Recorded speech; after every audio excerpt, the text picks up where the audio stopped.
semoga kalian semua diberikan kesehatan sekeluarga. Apabila ada yang sakit, Ibu doakan semoga cepat sembuh dan kita semua semoga diberikan kesehatan, keselamatan ya. Kita mulai belajar hari ini, kita akan belajar IPA.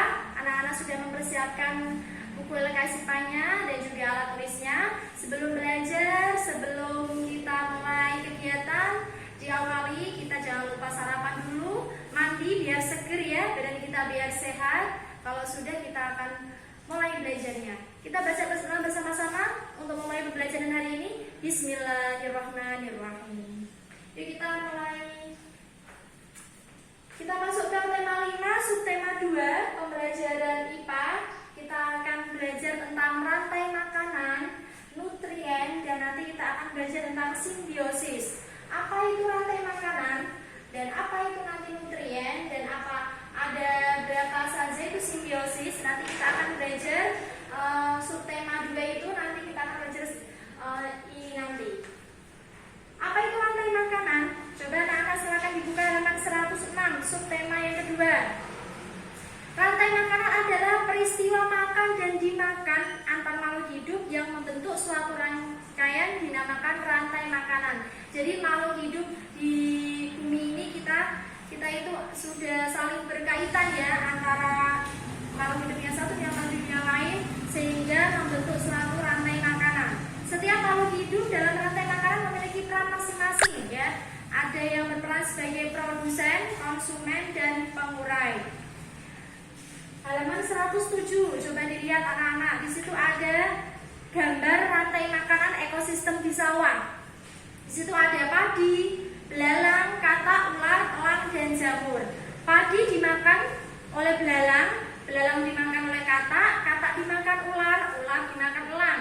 Dan nanti elang bukan dimakan jamur ya. Elang nanti kalau mati maka akan diuraikan oleh jamur. Padi itu sebagai produsen ya, menduduki perannya sebagai produsen. Kalau belalang konsumen pertama, katak konsumen kedua, ular konsumen ketiga, elang konsumen keempat, dan jamur adalah pengurai. Itu adalah rantai makanan ya. Apa itu nutrien? Jadi jamur yang sudah sebagai pengurai itu nanti akan diuraikan oleh jamur. Dan nanti adapun nutrien atau hara adalah unsur atau senyawa kimia yang digunakan oleh makhluk hidup untuk melangsungkan kehidupan.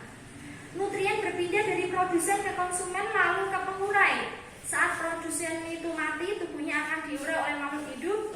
Pengurai menjadi nutrien dalam tanah. Ya, nutrien tersebut kalau kembali digunakan oleh produsen untuk pertumbuhannya. Jadi begini Sa, dalam rantai makanan itu nanti ada produsen seperti padi.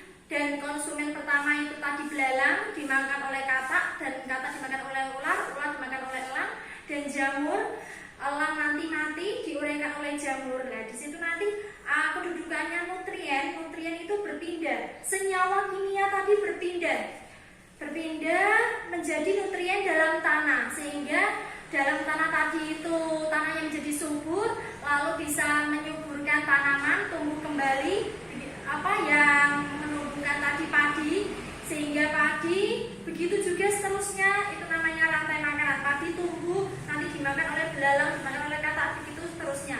Itu adalah rantai makanan. Halaman 108, simbiosis. Apa itu simbiosis anak-anak? Nah nanti kalian silakan bisa dibaca. Simbiosis dibedakan menjadi 3 macam.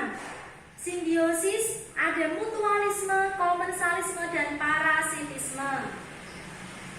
Hubungan timbal balik antara dua makhluk hidup yang hidup dalam ekosistem yang sama itu dinamakan simbiosis. Hubungan timbal balik antara makhluk hidup dalam ekosistem yang sama itu namanya simbiosis.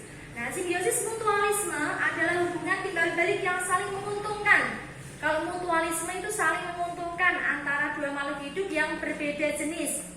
Contohnya, kalau yang saling menguntungkan itu apa? Hubungan antara lebah dan bunga, hubungan antara kerbau dan burung jalak, itu adalah simbiosis mutualisme. Kalau simbiosis komensalisme itu hubungan antara dua makhluk hidup yang berbeda jenis, di mana salah satu pihak diuntungkan sedangkan pihak yang lain tidak diuntungkan maupun tidak dirugikan. komensalisme.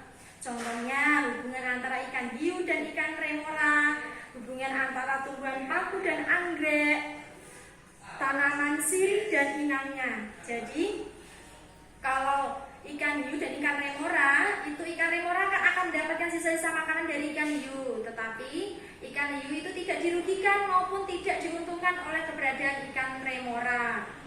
Seperti tanaman sirih, daun sirih kan merambat ya di inangnya. Tanaman yang sirih itu menempel dan melilit mengikuti tanaman inangnya, itu dia membutuhkan. Kenapa kok melilit? Karena dia tanaman sirih tadi mencari sinar matahari, sehingga tempat hidupnya itu tadi merambat-rambat ke tanaman-tanaman lain. Dan tanaman lain itu juga tidak diuntungkan dan juga tidak dirugikan oleh tanaman sirih. Itu namanya simbiosis komensalisme. Ada juga simbiosis parasitisme. Parasit ya, kamu tahu parasit kan? Kalau parasit kan merugikan ya. Jadi hubungan antara dua makhluk hidup yang satu pihak diuntungkan dan yang lain dirugikan, itu parasitisme. Contohnya apa? Hubungan antara pohon mangga dan benalu. Pohon mangga kalau ada benalunya, pasti pohon mangganya juga itu kalah karena sumber-sumber proteinnya itu dimakan oleh benalu. Adapun pohon mangga dirugikan karena makanannya diambil oleh benalu ya. Apabila benalu terus menerus, maka tumbuhan inangnya akan mati. Kalau pohon mangga kok banyak benalunya, maka pohon mangganya itu akhirnya tidak berbuah dan akhirnya akan mati ya, itu dirugikan. Hubungan